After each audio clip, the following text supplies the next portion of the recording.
Seja bem-vindo ao Tenda Arcana, eu sou o Demi Varzão e no vídeo de hoje eu vou te trazer mais 5 dicas de regras da casa para você poder incrementar o seu D&D. Vem comigo!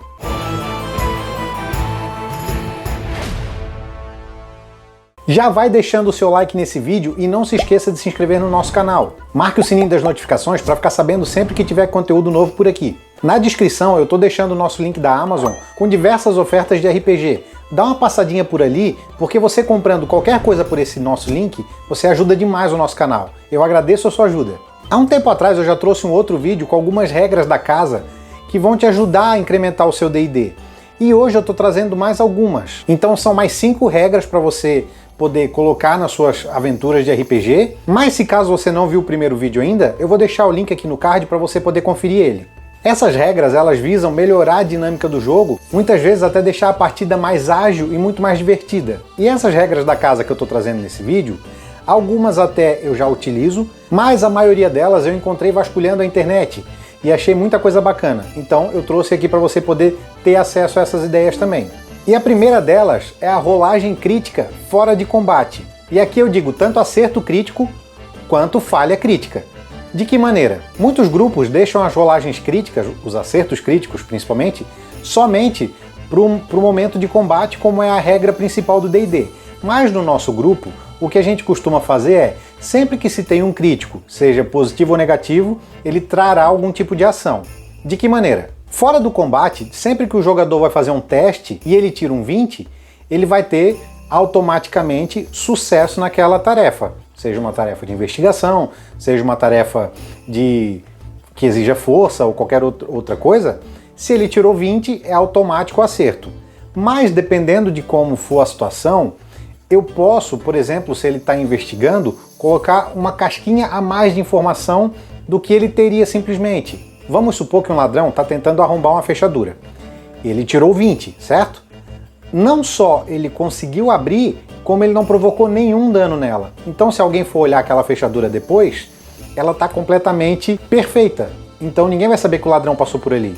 Por quê? Porque ele tirou um 20, não só pelo fato dele ter acertado. Ele poderia ter tentado destravar, né? Destravar o mecanismo da maçaneta, com uma rolagem boa no caso, ter passado pelo teste, mas com o 20, com o crítico, ele teve um bônus a mais, que seria no caso aqui, esse fato de que ele não deixou nenhuma evidência de que aquele mecanismo foi arrombado. E já as falhas críticas, quando acontece qualquer tipo de falha crítica, além da falha automática naquela tarefa, ela também tem algum tipo de consequência.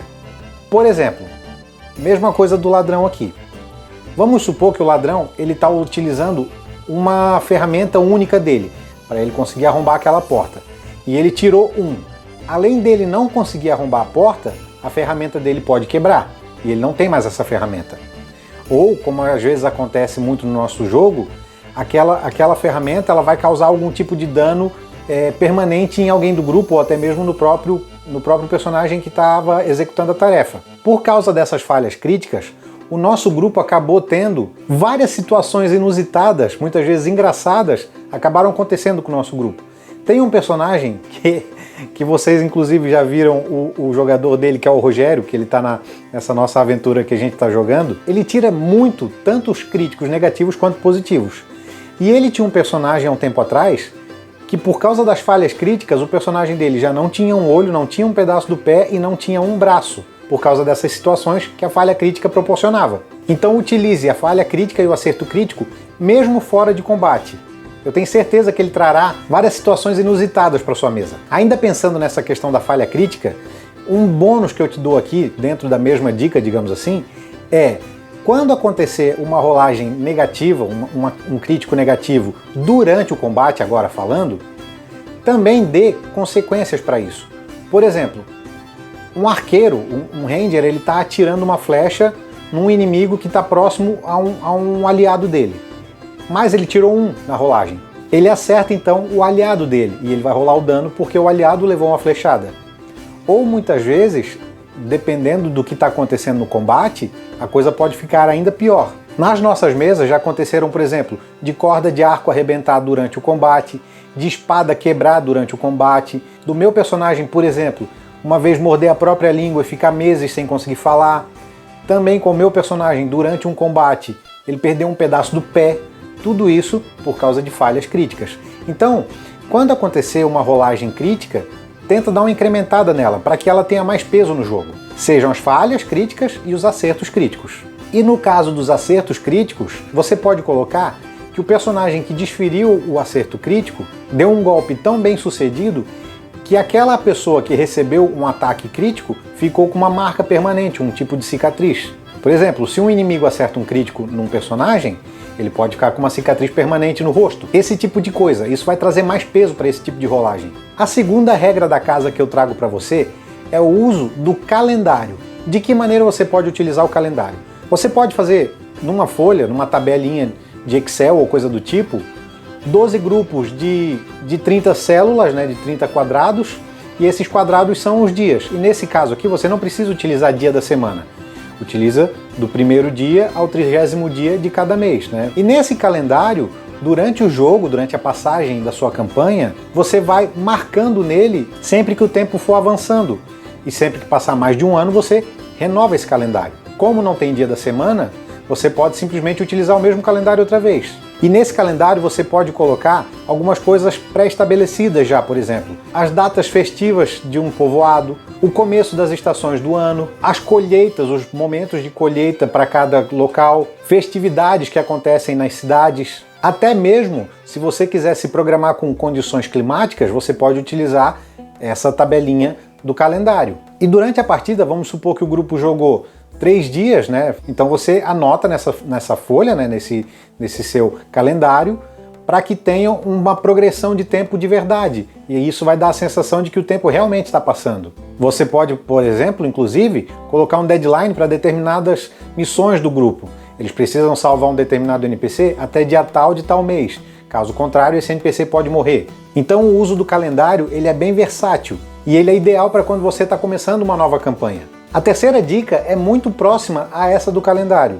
Inclusive, eu citei ela num vídeo recente sobre como deixar os seus combates mais dinâmicos, que é a utilização do dado climático. No vídeo eu cito o uso de um D6 e uma tabelinha pré-estabelecida para cada época do ano. Então nessa tabelinha pré-estabelecida você tem cada condição climática para cada época do ano, e sempre que você vai começar um novo dia, você joga esse dado climático para ver qual vai ser a condição climática daquele dia. Vamos supor que você está num momento de inverno, né, que a aventura está se passando durante o inverno, você pode colocar um D6 ou até um D4, eu acredito que o D4 é o mais ideal. Nas condições nevando, ventando muito, ventando pouco, nevando pouco. E sempre que o grupo fizer um descanso longo, você rola esse dado e passa para o grupo qual a condição climática do dia. Se você não está utilizando o calendário da dica anterior com as condições climáticas já previamente definidas, você pode utilizar essa dica do dado climático. O ideal é você fazer a sua própria tabelinha, de acordo com as necessidades do seu cenário. Se você está jogando num mundo meio Mad Max, ou por exemplo Dark Sun, você não vai ter a necessidade de criar uma tabela para inverno. Então por isso que é bacana você definir a sua tabelinha. A quarta dica é para quem acha o D&D pouco mortal.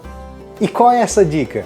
É o seguinte: caiu, morreu, não tem essa de fazer salvaguarda, não tem que passar 3 vezes para conseguir sobreviver, nada disso. Chegou em 0, morreu, da mesma maneira que acontece com os inimigos. O personagem do jogador também vai morrer. Então, se ele sabe que chegando a 0 ele morre, ele vai ter que jogar com mais cautela, ele vai ter que jogar sempre pensando de que maneira ele pode se curar ou poupar os pontos de vida dele, e não ficar naquela, se eu cair, eu sei que vai ter alguém do grupo que vai vir me ajudar. Não. Então, chegou a 0, morreu. Isso aqui deixa o jogo bem mais difícil e os jogadores vão pensar muito antes de tomar qualquer atitude.